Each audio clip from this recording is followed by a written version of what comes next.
Hello guys, welcome to YouTube channel learning statecraft. I hope आप सब लोग ठीक होंगे। क्लास शुरू करने से पहले please like, share and subscribe the channel. आज की क्लास में जो हम टॉपिक शुरू करने जा रहे हैं वो है सोवेनिटी, जिसमें हम पढ़ने वाले हैं meaning, definition, characteristics and aspects of sovereignty. Let's start the class. अगर हम सोवेनिटी की इन जनरल बात करें, जिसे हिंदी में प्रभुसत्ता कहा जाता है, जब हमने स्टेट टॉपिक किया था तो उसमें हम जब एलिमेंट्स ऑफ स्टेट कर रहे थे तो हमने वहाँ पे पढ़ा था कि स्टेट का एक एलिमेंट जो है वो सोवेनिटी है, और वो एलिमेंट एक स्टेट को ये पावर देता है कि वो उस स्टेट में रहने वाले जितने भी लोग हैं और स्टेट में पाए जाने वाली जितनी भी ऑर्गेनाइजेशंस होती हैं, इंस्टीट्यूशंस होते हैं, उनसे अपनी बात जो है वो मनवा सकता है। उसके पास ये एक शक्ति जो है वो प्रभुसत्ता राज्य को देता है। इसको हम पॉलिटिकल साइंस में और किन तरीकों से देखते हैं, इसकी क्या अगर हम सॉवरेनिटी कॉन्सेप्ट की बात करें तो पॉलिटिकल साइंस में, इंटरनेशनल लॉज में, फिलॉसफी ऑफ गवर्नेंस में ये बहुत ही इम्पॉर्टेंट कॉन्सेप्ट जो है वो माना जाता है। सोवेनिटी जो है ये एक ऐसी सुप्रीम अथॉरिटी होती है जो स्टेट को पावर देती है ताकि वो अपने जो भी आदेश हैं और जो भी उसकी इच्छा है उसका पालन वो अपने देश में रह रहे व्यक्तियों से, अपने देश में पाई जाने वाली संस्थाओं से उनका पालन करवा सके, और उसके बीच में कोई भी अन्य संस्था या कोई अन्य देश जो है वो इंटरफेयर नहीं कर सकता, वो हस्तक्षेप नहीं कर सकता, वो राज्य की शक्ति को सीमित नहीं कर सकता है। ये पावर जो है एक स्टेट को सोवेनिटी प्रोवाइड करती है। आगे कह रहे हैं कि population, defined territory, government and sovereignty are the four main elements of state. Each element has its own importance, but sovereignty of state is of special importance because sovereignty is an element that gives the state uniqueness in the comparison to other organization. Due to sovereignty, state gives order to other organization and does not follow anyone's order itself. यहाँ पे क्या कह रहे हैं कि जो हमारा राज्य होता है उसके 4 प्रमुख तत्व होते हैं। जनसंख्या, निश्चित क्षेत्र होता है, सरकार होती है और प्रभुसत्ता होती है, और हर एलिमेंट की अपनी विशेष महत्ता होती है। लेकिन इसके बावजूद अगर हम प्रभुसत्ता की बात करें तो उसका एक विशेष महत्व है, क्योंकि प्रभुसत्ता ही एक ऐसा एलिमेंट है जो राज्य को अन्य संगठनों से अलग करता है, क्योंकि प्रभुसत्ता राज्य को एक ऐसी पावर देता है, एक ऐसी सर्वोच्च शक्ति प्रदान करता है जिसकी मदद से राज्य जो है वो अन्य संस्थाओं को आदेश दे सकता है, उनसे अपने आदेशों का पालन करवा सकता है। इसलिए प्रभुसत्ता जो है वो राज्य के एलिमेंट में एक इम्पॉर्टेंट प्लेस रखता है, क्योंकि प्रभुसत्ता राज्य को वो शक्ति देगा जिससे राज्य जो है अपने क्षेत्र में रह रहे हर व्यक्ति से, वहाँ पे पाए जाने वाली हर संस्था से अपने आदेशों का पालन करवाने के लिए बाध्य होता है, और वह स्वयं किसी भी अन्य संस्था के आदेशों का पालन करने के लिए बाध्य नहीं है। मतलब वो किसी के ऑर्डर्स को नहीं मानेगा स्टेट, लेकिन स्टेट अपने ऑर्डर्स को अदर ऑर्गेनाइजेशन से फॉलो करवा सकता है। ये पावर जो है वो सोवेनिटी यानी प्रभुसत्ता जो है एक राज्य को प्रदान करती है। अगर हम बात करें हमारे मॉडर्न कॉन्सेप्ट ऑफ सोवेनिटी की तो देखने को मिलता है कि 16th सेंचुरी में हमारे फ्रेंच फिलोसोफर हुए हैं जीन बॉदिन, उन्होंने लार्जली इसमें एट्रीब्यूट किया है। उन्होंने अपनी book the 6 books of the Commonwealth में डिफाइन किया है कि किस तरीके से सोवेनिटी जो है वो एक स्टेट की सुप्रीम पावर होती है जिसे किसी भी कानून द्वारा जो है बाधित नहीं किया जा सकता है। और आगे चलकर हमारे थिंकर हुए हैं थॉमस हॉब्स, जॉन अगस्टीन, उन्होंने भी उनकी इस थ्योरी में कंट्रीब्यूट किया है। और आज के मॉडर्न टाइम में जो हम सोवेनिटी का कॉन्सेप्ट देख रहे हैं, जो उसका मॉडर्न फॉर्म है, उसे इस्टेब्लिश करने वाले मोस्टली हम इसका क्रेडिट जो है वो बॉदिन को देते हैं। Origin of word sovereignty. Sovereignty word जो है ये ओरिजिनेट हुआ है लैटिन वर्ड सुप्रेनस से, जिसका मतलब होता है चीफ या सुप्रीम, यानी कोई सर्वोच्च शक्ति का होना। और लैटिन वर्ड जो है वो ये टर्म हमारे ड्राइव हुई है सुपर से, जिसका मतलब होता है अबव। अबव मतलब जो सबसे ऊपर हो। तो अगर हम देखें सोवेनिटी वर्ड का मतलब, तो वो ये निकलता है कि वो शक्ति जो सबसे ऊपर है, सर्वोच्च शक्ति। और हिंदी में सोवेनिटी को कहा जाता है प्रभुसत्ता, जो कि दो शब्दों से मिलकर बन रहा है, प्रभु और सत्ता। अगर हम इन्हें जोड़े तो इसका मतलब निकलता है सर्वोच्च शक्ति। Meaning of sovereignty. सोवेनिटी का मतलब होता है कि वो अंतिम शक्ति या वो अंतिम सत्ता जिसके पास ये अधिकार है कि वो दूसरे को आदेश दे सकता है, लेकिन उसे कोई आदेश नहीं दे सकता है। अगर हम बात करें पॉलिटिकल साइंस में, तो राजनीति में जो स्टेट है उसके पास ये पावर है अकेले कि वो अपने अनुसार कानून बना सकता है, उस पर अपना नियंत्रण रख सकता है, अपने जो क्षेत्र है उस पर नियंत्रण रख सकता है, उसके जो आंतरिक मामले हैं उनको वो अपने अकॉर्डिंग सॉल्व कर सकता है, रिजॉल्व कर सकता है। उस पर किसी भी तरीके की अन्य किसी शक्ति का कोई भी दबाव नहीं होता है। अगर हम देखें तो सोवेनिटी वो सबसे बड़ी शक्ति है, वो अंतिम शक्ति है, जिसके अगेंस्ट ना तो हम कोई अपील कर सकते हैं, ना हम कोई आर्ग्यूमेंट कर सकते हैं, और अकेली स्टेट ही है जिसके पास सोवेनिटी की पावर है। मतलब उसी के पास राइट है कि वो सोवेनिटी जो राइट है, जो पावर है, उसका यूज कर सकती है। Definitions of sovereignty. First है according to Bodin, sovereignty is a supreme power of the state over citizen and subjects unrestrained by law. यहाँ पे बौद्धिन ये कह रहे हैं कि जो प्रभुसत्ता है वो राज्य की वो शक्ति है, वो सर्वोच्च शक्ति है, जिसके द्वारा वो अपने राज्य में रह रहे नागरिकों पर, प्रजा पर अपनी उस शक्ति का प्रयोग कर सकते हैं और उसे किसी कानून के द्वारा सीमित नहीं किया जा सकता है। सेकंड है according to Woodrow Wilson, sovereignty is a daily operative power of framing and giving efficiency to the laws. यहाँ पे वुड्रो विल्सन कह रहे हैं कि जो प्रभुसत्ता है, जो सोवेनिटी है, वो एक ऐसी शक्ति है जो नियमित रूप से हर रोज कार्यशील होती है, हर रोज कार्य करती है, नए कानून बनाती है और फिर उन कानूनों का पालन जो है वो करवाती है वहाँ पे रह रहे नागरिकों द्वारा, वहाँ पे पाए जाने वाली संस्थाओं द्वारा वो इन कानूनों का पालन करवाती है। Third, according to Lasky, the sovereignty is legally supreme over any individuals or group and possesses supreme coercive power. यहाँ पे लास्के कह रहे हैं कि प्रभुसत्ता जो है वो कानूनी रूप से किसी भी व्यक्ति या संस्था के ऊपर वो सर्वोच्च शक्ति होती है जिसे दूसरों को मजबूत करने की सर्वोच्च शक्ति प्राप्त है। Characteristics of sovereignty. फर्स्ट है ओरिजिनलिटी। प्रभुसत्ता का एक गुण होता है मौलिकता यानी ओरिजिनलिटी, मतलब कि प्रभुसत्ता जो है वो राज्य के पास अपने आप आ जाती है, उसे किसी अन्य राज्य द्वारा ना तो दिया जाता है, ना वो पैदा होता है और ना ही वो बनाया जाता है।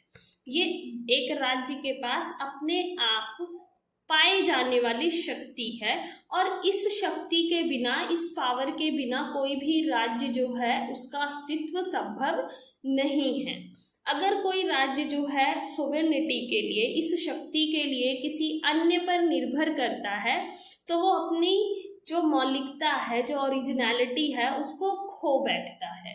तो प्रभुसत्ता जो है ये राज्य का एक मौलिक गुण होता है जो राज्य को अपने आप मिलता है, किसी के द्वारा ये प्रदान नहीं किया जाता है।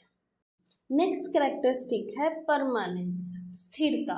प्रभुसत्ता जो है ये स्थायी होती है, और जब तक राज्य रहेगा तब तक प्रभुसत्ता जो है वो कायम रहती है। सरकारें जरूर बदल जाती हैं, सरकारों के बदलने के साथ ही प्रभुसत्ता जो है वो तुरंत ही नए लोगों के हाथ में चली जाती है, लेकिन प्रभुसत्ता कभी खत्म नहीं होती है। इंग्लैंड में बादशाह की मौत पर ऐसा कहा भी गया, king is dead, long live the king.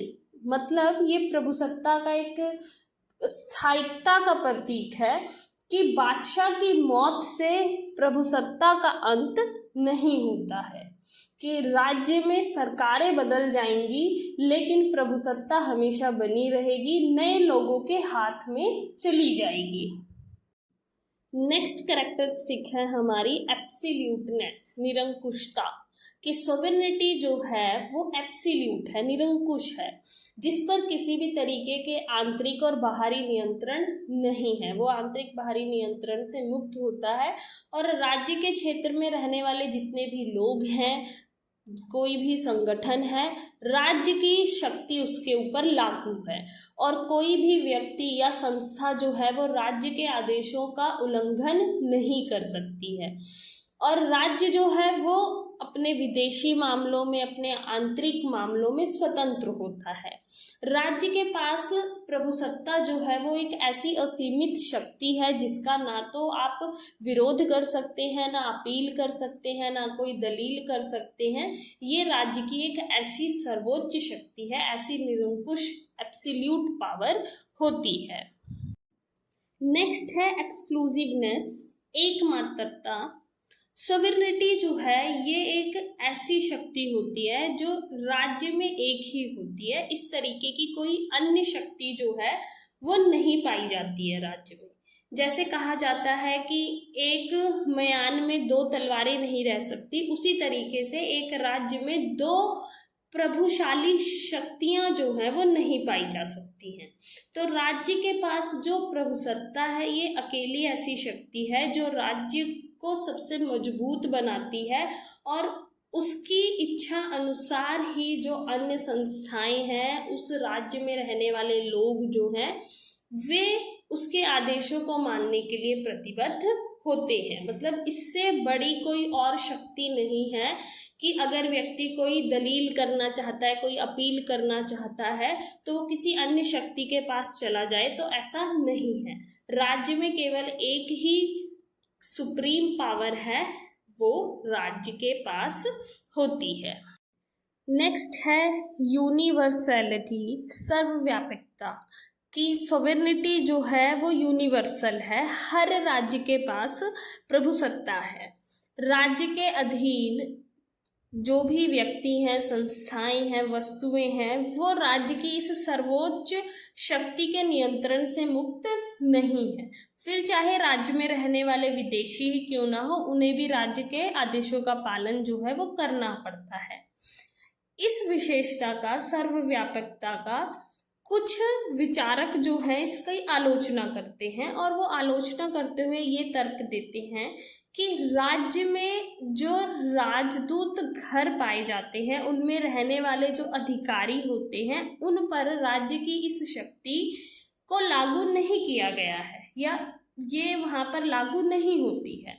तो इस आधार पर कुछ आलोचक जो हैं वो प्रभुसत्ता की आलोचना भी करते हैं कि प्रभुसत्ता जो है वो सर्वव्यापक नहीं है, क्योंकि राजदूत जो है या राजदूत घर जो है उसमें रहने वाले जो अधिकारी हैं वो इस शक्ति से मुक्त होते हैं। नेक्स्ट है इनएलिएनेबिलिटी, अंतकाल योग्यता। यहाँ पे कह रहे हैं कि राज्य जो है वो प्रभुसत्ता को कभी भी त्याग नहीं सकता है। अगर वो ये सोचे कि वो प्रभुसत्ता जो है उसको किसी और को दे दे या उसको बांट दे, तो राज्य जो है अपनी इस शक्ति को ना तो बांट सकता है, ना ही इससे वो मुक्त हो सकता है। अगर एक राज्य जो है वो प्रभुसत्ता को त्याग देता है तो एक तरीके से ये राज्य की आत्महत्या होगी। जैसे उदाहरण के लिए हम देख सकते हैं कि अगर एक व्यक्ति को अपने व्यक्तित्व को खत्म करना है तो उसके लिए उसे अपने शरीर को नष्ट करना होगा। ठीक उसी तरीके से अगर राज्य को क्या कहते हैं प्रभुसत्ता त्यागनी है तो उसे अपने राज्य के अस्तित्व को ही खत्म करना पड़ेगा, तो ही वो प्रभुसत्ता से मुक्त हो सकता है। तो एक राज्य जो है वो कभी भी प्रभुसत्ता को त्याग नहीं सकता है, क्योंकि अगर प्रभुसत्ता को त्याग देगा तो राज्य का ही अस्तित्व खत्म हो जाएगा। नेक्स्ट है इनडिविजिबिलिटी, मतलब कि प्रभुसत्ता जो है उसे विभाजित नहीं किया जा सकता है, ये अविभाजनीय है, जिसे ना तो आप टुकड़ों में बांट सकते हैं, ना आप इसमें कम ज़्यादा कर सकते हैं, ना आप इसे सीमित कर सकते हैं।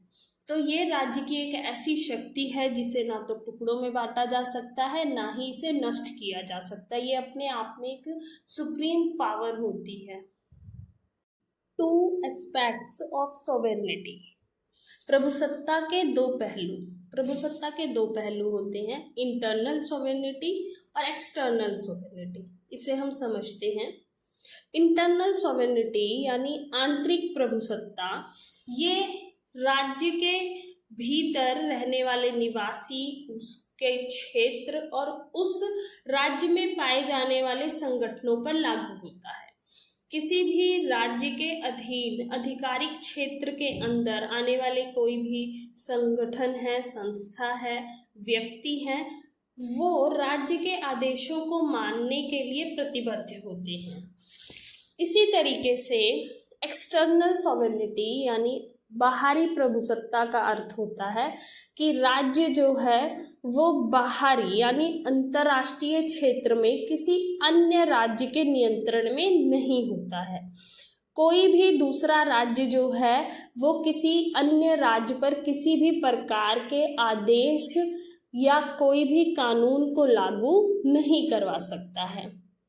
एक राज्य जो है वो स्वतंत्र होता है अंतर्राष्ट्रीय क्षेत्र में, वो किस राज्य के साथ किस तरीके के संबंध स्थापित करना चाहता है ये उसकी अपनी इच्छा पर निर्भर करता है। फिर चाहे कोई राज्य जो है किसी अन्य राज्य के साथ व्यापारिक समझौते करना चाहता है या नहीं करना चाहता है, या युद्ध के दौरान कोई राज्य जो है वो अन्य राज्य का साथ देना चाहता है या नहीं देना चाहता है, तो ये एक राज्य की अपनी इच्छा पर निर्भर करता है। वो किसी अन्य राज्य के नियंत्रण से नहीं चलता है, या कोई अन्य राज्य जो है वो उस राज्य के पॉलिसीज को क्या कहते हैं इन्फ्लुएंस नहीं कर सकता है।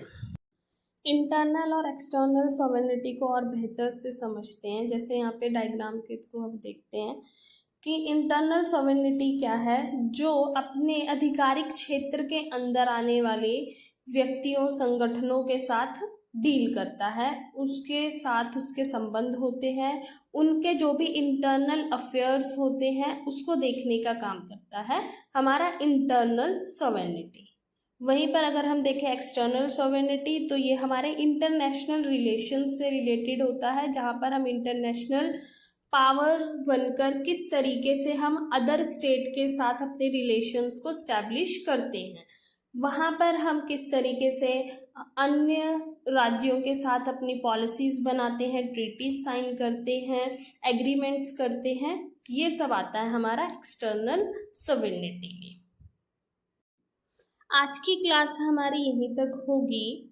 आज जो हमने न्यू टॉपिक सॉवरेनिटी स्टार्ट किया है उसके जो भी हमने सब टॉपिक्स कवर अप किए हैं आई होप क्लियर हो गए होंगे। नेक्स्ट क्लास में हम सॉवरेनिटी से ही रिलेटेड आगे के कॉन्सेप्ट्स को पढ़ेंगे।